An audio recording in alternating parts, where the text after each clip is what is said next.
right, everybody, it's time for another episode of 100% free to play, zero to hero. Haven't spent a single dime working our way from the lowest rank in the game all the way up to the highest rank in the game, showing you every step along the way. And we are doing another special episode today. All right, if you watched it last time, here's the deal. I'm adding a kind of fun, special little challenge to my ranking up. And here's how this works. I'm going to open packs until I get a legendary. I've literally only opened one pack in this game, other than like the daily packs and whatever they forced me to open. I started this last episode with 49 pack tickets, and I ended up with 2 legendaries in the first pack. So I still barely have any commons and stuff. All right, so let's start opening up a couple packs here. I'm going to spend a ticket. Use 1 ticket to purchase Legends Rise ×1. What is this? Held PT goes from 1 to 2. I have absolutely no idea what that means. Man, I tell you, one thing that they could really use in this game is like being able to figure out just the most basic stuff of what is happening in the game. What does this mean, Held PT? All right, I actually got to pause and figure out what this is. All right, and after clicking basically everything clickable on the screen, I finally figured out there's this kind of hard to see ad rewards.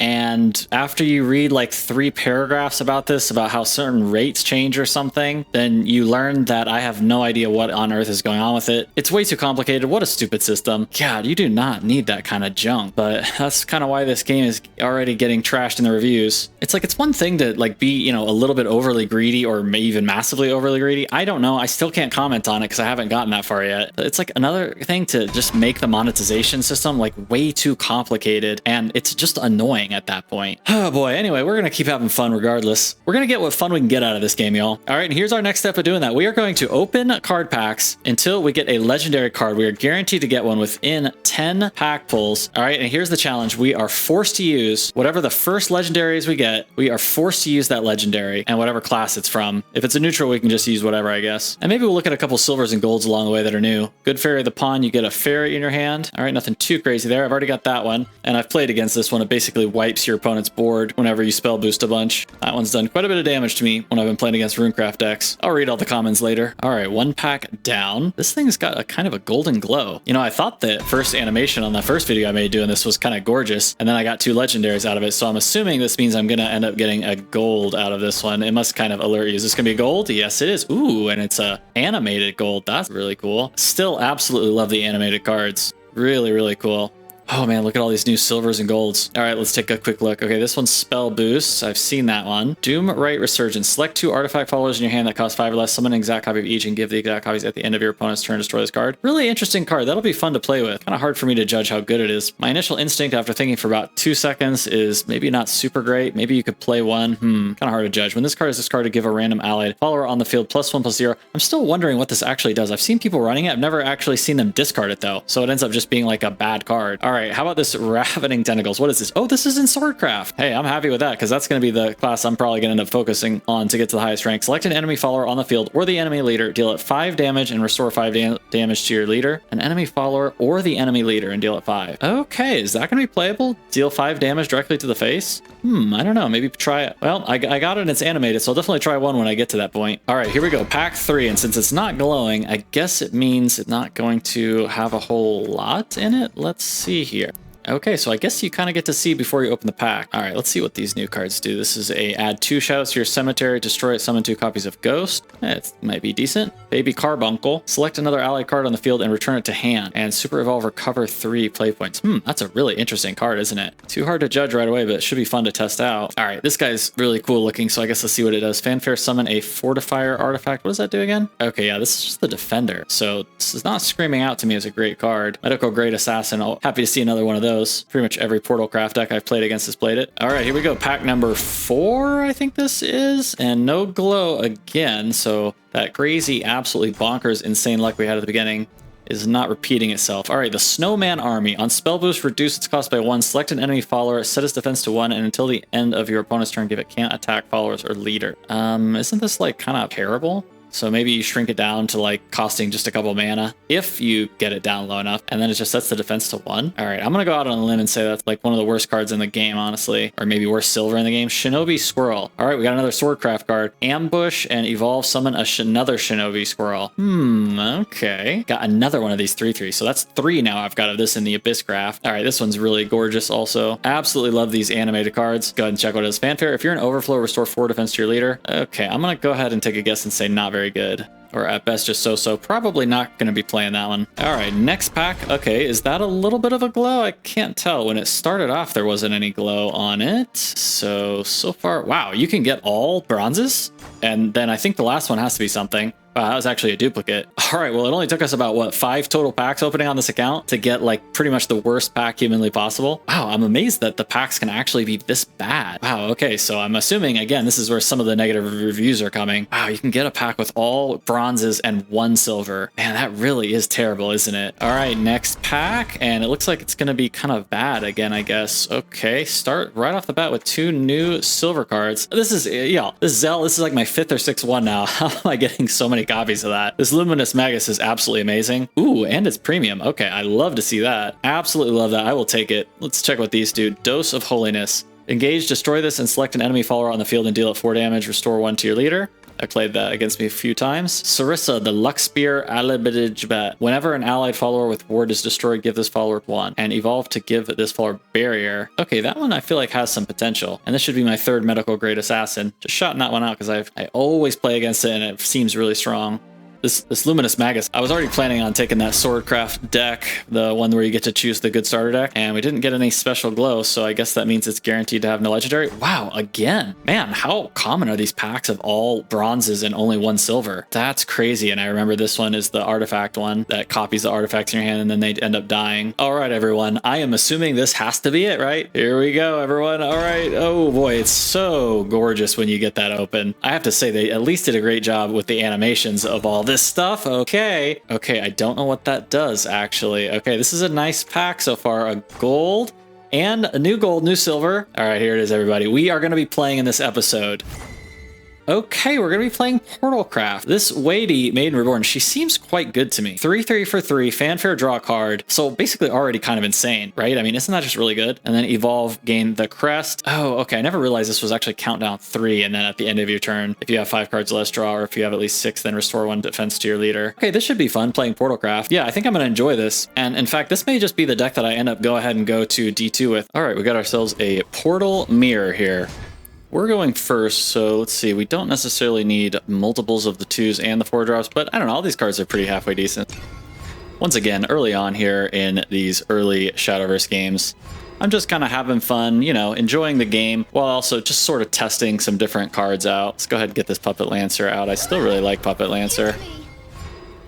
And with that medical grade assassin, this enhanced puppet should be pretty decent, I think. The way that I built this deck is basically just trying out some medical grade assassin, lots of different puppet type stuff, combined with a bunch of gear generation. Let's see if we can build that Gundam, y'all. Since I've already got 2 of these, I only really need 1 anyways. Let's go ahead and play them out.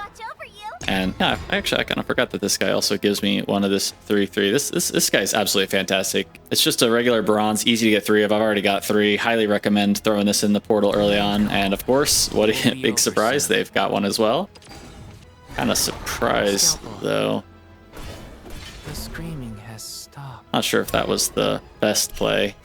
Like, I'm able to just trade with it with a 2/1 and it's out of there. They're going to kind of need to have another one of those probably to combat my little 5/5 I'm going to throw out here. When it comes to Portalcraft, you know, I still feel the same as usual. I've been enjoying playing this deck. I think Portalcraft is, you know, a strong deck. That, like, the average card strength extremely high, very, very high. The one problem that I still feel like it has, and I have to say, actually, continuing to play this deck now, especially as all the decks that we play against keep getting stronger and stronger, the one true weakness, in my opinion, we'll go ahead and fuse these. I usually always like to have the 5/1 guy. I think it's pretty much always the better choice. Which is why also some of these choices I made in this deck, I pretty much always favor the ones that give me the striker artifact ones. Yeah, the one weakness of the Portalcraft deck is whenever you start out with all the starter cards and start slowly upgrading it, it just doesn't really have ways to close the match out. You kind of keep trading back and forth, but then you just can't really close the game out unless you've got some of those, you know, like probably a couple of those legendary cards that are really good at closing the games out. It could really use some type of, you know, face damage. You need that way to just close that game out. Mecha Cavalier, of course, is at least strong enough that maybe it'll have a chance. But yeah, I actually am starting to think now that basically until you actually start getting something in this deck, some kind of storm or some kind of just direct face damage, there are some options. In fact, in this deck, I went ahead and threw in a couple of that 5-mana spell that throws those puppets out there actually in the end. Or not the puppets, sorry, but the fused up guys. All right, here we go. We're going to have Mecha Cavalier Super Evolve versus Mecha Cavalier Super Evolve. Who's just going to win here? I think mine is going to do pretty decently since I'm going to get to attack mine into their 7/7. In fact, I could even just go ahead and use those puppets here, but no, it's all right. We'll go ahead and get that Super Evolution started. Let's do it. All right, so go ahead and do this. It's going to fill our board up. We are going to get to trade our 7/7 for their 7/7, which is going to be pretty nice. It's a nice trade here. Getting this 4/5 in onto their 4/4 is pretty nice as well. So, relatively favorable for me, I would say, the way that went down. But yeah, this is the question, is how do you finish out that match? You know, if they've got something that's able to kind of kill off a lot of your board, then what are you supposed to do at that point? And, you know, while this guy's not quite the board clear, but, you know, as you start getting in those higher ranks, we'll have a lot of board clear. And you just kind of keep trading back and forth, trading back and forth.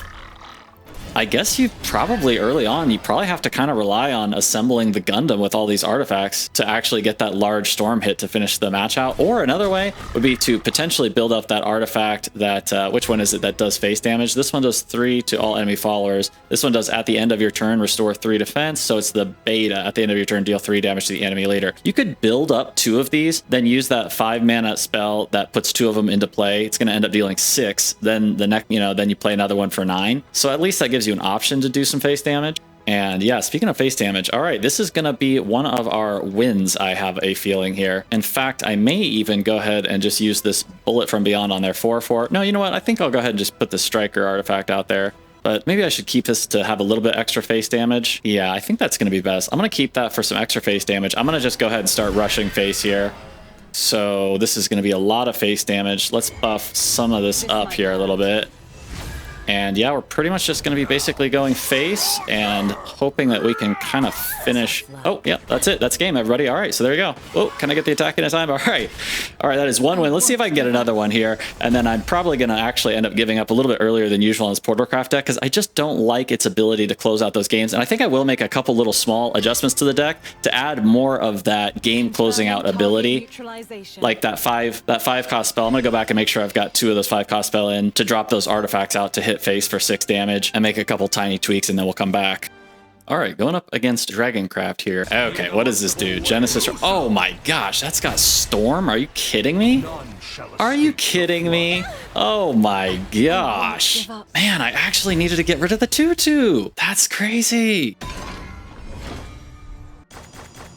Oh man, y'all, that last loss to that dragon deck, oh boy, that was just about as sad as it gets. This hand's pretty good, by the way. Wow, solid hand. That was such a ridiculous loss. All right, oh no, they got a 2/2. These Runecraft decks, unless they've upgraded it, you know, I still feel the same way. Man, this game, whoa, boy, I tell you, I'm learning, everybody, I'm learning. There are so many huge Storm cards that basically, no matter how safe you feel, it's like you're never really safe. All right, and here we are again, where I've got the choice of just getting that weighty out there. But yeah, I don't know. I like the Puppet Lancer. I don't know.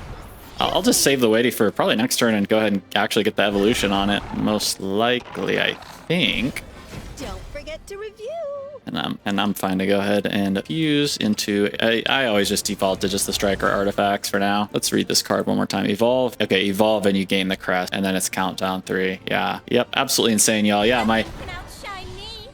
You know, with the power level differences of these legendaries versus the non-legendaries, I have to say it does kind of give me impression that this game is going to be kind of bullcrap, I guess. It's like, you know, in a lot of these kind of gacha mobile games that became really popular because they just basically make so much money for the company.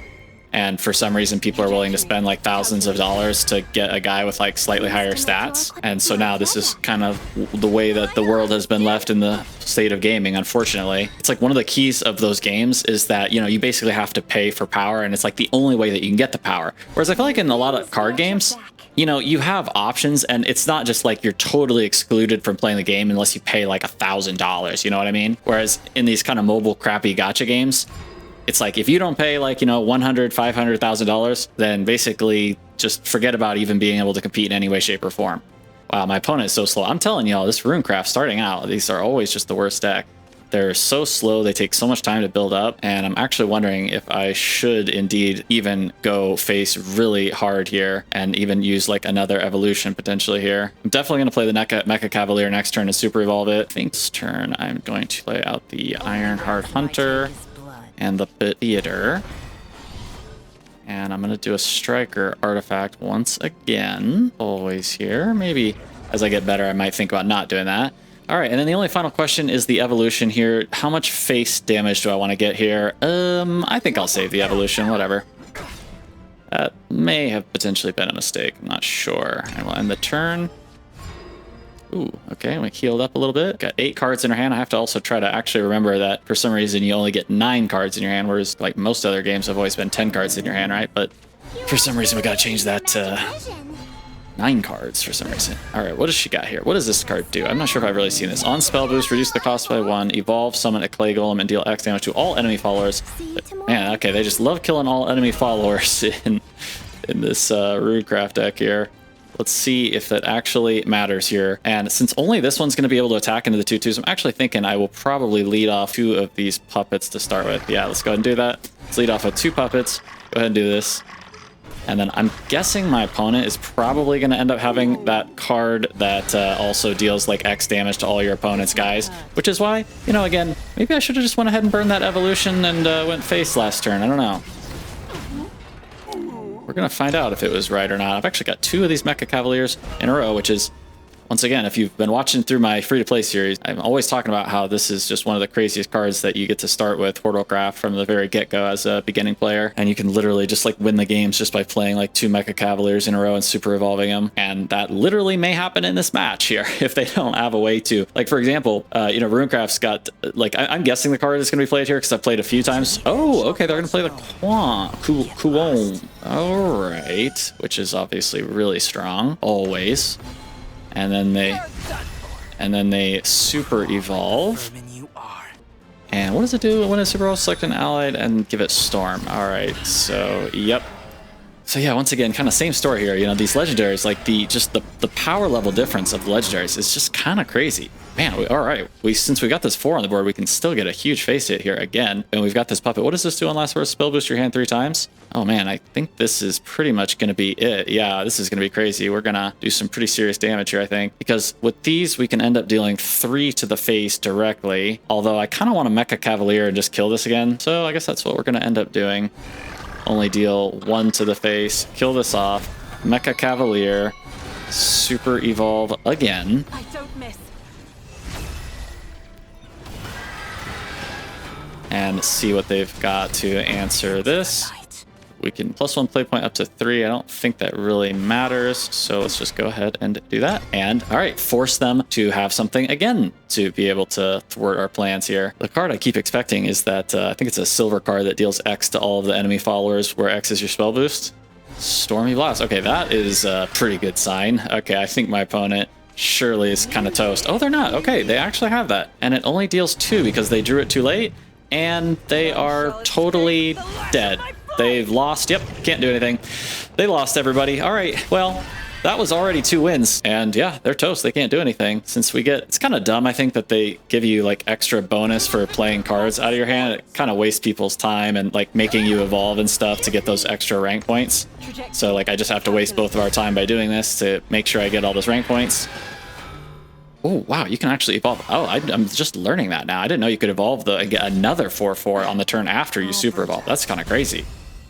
All right, everybody, that is 2 wins on camera. I think that's enough. I was thinking probably get to D2 rank, but oh, promoted. Okay, what on earth is this? I don't actually know what this is. Promoted, it must be that group. Of course, another huge complaint with this game. I never have any idea what is going on, but we are now in Group Topaz, baby. All right, let's let that wrap this video up. If you want to take a quick look at the deck that I ended up coming up with, here is the deck. Nothing too special. Still haven't opened up a whole lot of packs. Threw in the ruler just for fun. Mecha Cavaliers are insane. Obviously, I've opened one Sylvia, who's absolutely insane. And then largely just kind of trying out different stuff. I do kind of like this Doomrite early on to be able to go face. Gives you options to close out the match. You can also play 2 strikers, which is pretty strong for 5 mana and pretty easy to set up. And then I just added a lot of different artifact generation and a bunch of puppet stuff with 3 medical grade assassins. And you even have the option to attempt to assemble a Gundam, although it does take a while. You have to have 11 total gears to assemble the Gundam. All right, y'all, don't forget to subscribe if you enjoy this Zero to Hero free-to-play type series. Like the video if you enjoyed it, leave a comment and all that jazz, and I'll see you next time, everybody. What legendary are we going to open next? Let's find out.